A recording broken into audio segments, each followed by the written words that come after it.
sound of war. Iran says those are missiles and warning shots fired at 2 American Navy destroyers. The ships were not hit, but this marks the latest escalation in the U.S.-Israel war with Iran.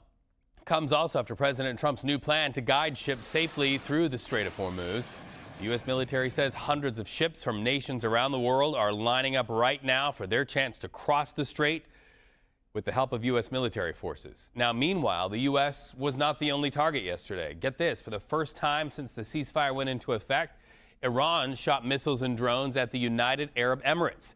Despite that development, Defense Secretary Pete Hegseth says the ceasefire still holds. And just earlier today, President Donald Trump weighed in on the conflict and had this to say. Listen. He ended 8 wars, including India, Pakistan, which would have been a nuclear war, 8 of them. And I called everybody in, Gary, and I said, you know what? We just broke every record, and now we're going to take a hit because we have to make a journey down to Iran to take the nuclear weapon.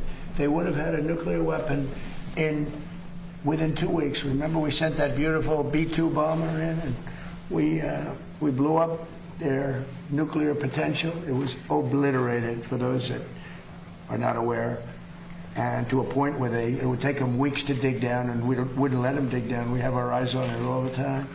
But it was a very important thing. So we would have had an Iran with a nuclear weapon, and maybe we wouldn't all be here right now. I can tell you the Middle East would have been gone, Israel would have been gone, and they would have trained their sights on Europe first and then us, because they're sick people. These are sick people.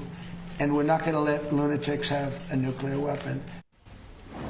So the president, they're surrounded by children, and his education secretary, Linda McMahon. So live to the White House and CBS News correspondent Natalie Brand. So Natalie, Iran has attacked U.S. forces more than 10 times since the ceasefire. So if those attacks are not considered a violation, then what is?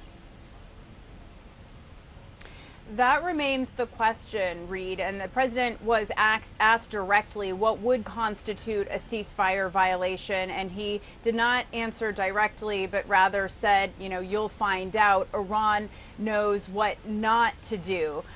His comments coming after Pentagon officials really emphasized that the ceasefire is still in place. They kind of categorized or characterized the attacks that we saw over the past 24 hours as low harassing fire, not reaching the threshold to restart major military operations. But, you know, what is the president's red line here? That remains an open question.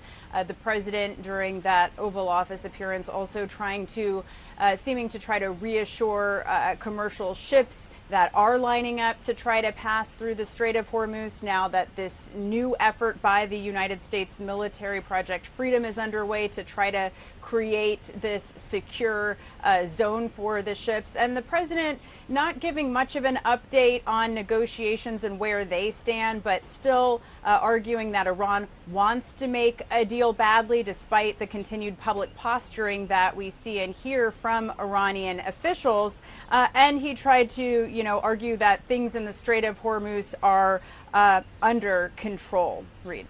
Well, and the timing is also of note to me, because a lot of people say if the president fires one more round there, he has to get the approval of Congress to go forward into a larger conflict.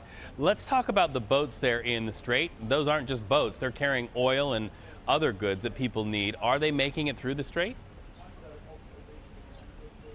At this point, we don't have an update from the administration on that front, other than what the Pentagon said yesterday, which is 2 U.S. commercial ships made it through, along with, we know, destroyers are in the area as part of this operation. And, you know, they really kind of gave more details, the Pentagon did earlier today, about what is going into this Project Freedom in terms of the amount of aircraft watching overhead, warships in the sea, really kind of what they called an American dome to provide a safe zone for commercial ships. But it seems like perhaps, they're still nervous about passing through the strait. There's also still the concern about potential mines in the water and efforts to get rid of, any threat in the water. We'll have to watch what happens over the next 24 hours. Again, the White House kind of downplaying what we saw yesterday in terms of an escalation in the strait as expected,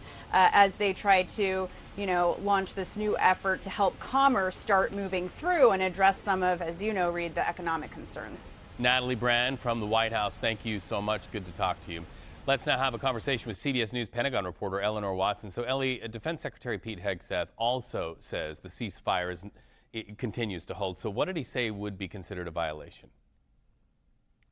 Secretary Hegseth said that ultimately the decision lies with the president on what constitutes a violation. And President Trump, for the past few weeks, Reed, has made clear that he wants to see this conflict come to a close, Iran make a deal, and most importantly, the Strait of Hormuz reopen. That may explain why, despite the fact that Iran has attacked U.S. forces more than 10 times since the ceasefire began, the U.S. is not considering those attacks a violation. Some of those came just yesterday as Iran was harassing both U.S. warships and commercial vessels as the U.S. military got started on this new effort to reopen at least part of the strait. So far today, according to the military, it's been quieter, and Secretary Hegseth said that hundreds of commercial ships are now lining up to maybe pass through this path that has been cleared by the Navy through the strait. But so far, as Natalie said, only 2 American vessels have transited, and they represent just a fraction of the 1,500 that are estimated still stuck in the Arabian Gulf. Okay, so we've heard from President Trump, we've heard from his Secretary of Defense, Pete Hegseth, but we also know the chairman of the Joint Chiefs of Staff, General Dan Kane, also spoke today. He talked about the military operation in the strait and the role of the 82nd Airborne. So I want to play a little piece of that, and then we'll get your take on the other side. This division is now more than just a formation that we use for forcible entries. For example, just today, they are out there coordinating, integrating, and synchronizing land, air, space, sea, and cyber forces using joint all-domain command and control. They use next-generation tactical networks that are AI-enabled to augment intelligence and operations, and they seamlessly synchronize all of these effects and are doing so in support of Project Freedom as we speak. Okay, so not just guns, but really a high-tech operation. Tell us a little bit more about what you know about the 82nd Airborne and the firepower capability and really what informs it, which it sounds like tech and intelligence. Yeah, the 82nd Airborne is part of the global response force that the military can deploy within 18 hours to manage any crises. And what General Kane was drawing attention to today is that that division is also home to some of the soldiers leading the charge for the innovations the military is trying to make to catch up or to really push forward some of the stuff that has been seen on the battlefield in Ukraine. In fact, I was just down in Fort Bragg a few weeks ago with some of the 82nd Airborne soldiers who were training on counter-drone systems that Ukraine has been using on the battlefield for really the past year. What's interesting about talking about them in terms of this effort is that this is an Army unit that is now really leading what could be considered a naval response to try and get these commercial ships through the strait. And that may be because they are such a elite unit, but also to instill some confidence in the commercial shipping companies who recognize the reputation of the 82nd. However, how effective this mission becomes still remains to be seen, and whether or not that passage along the Strait of Hormuz is safe from any threats from the Iranians. Eleanor Watson, CBS News Pentagon correspondent, thank you so much. Good to talk to you.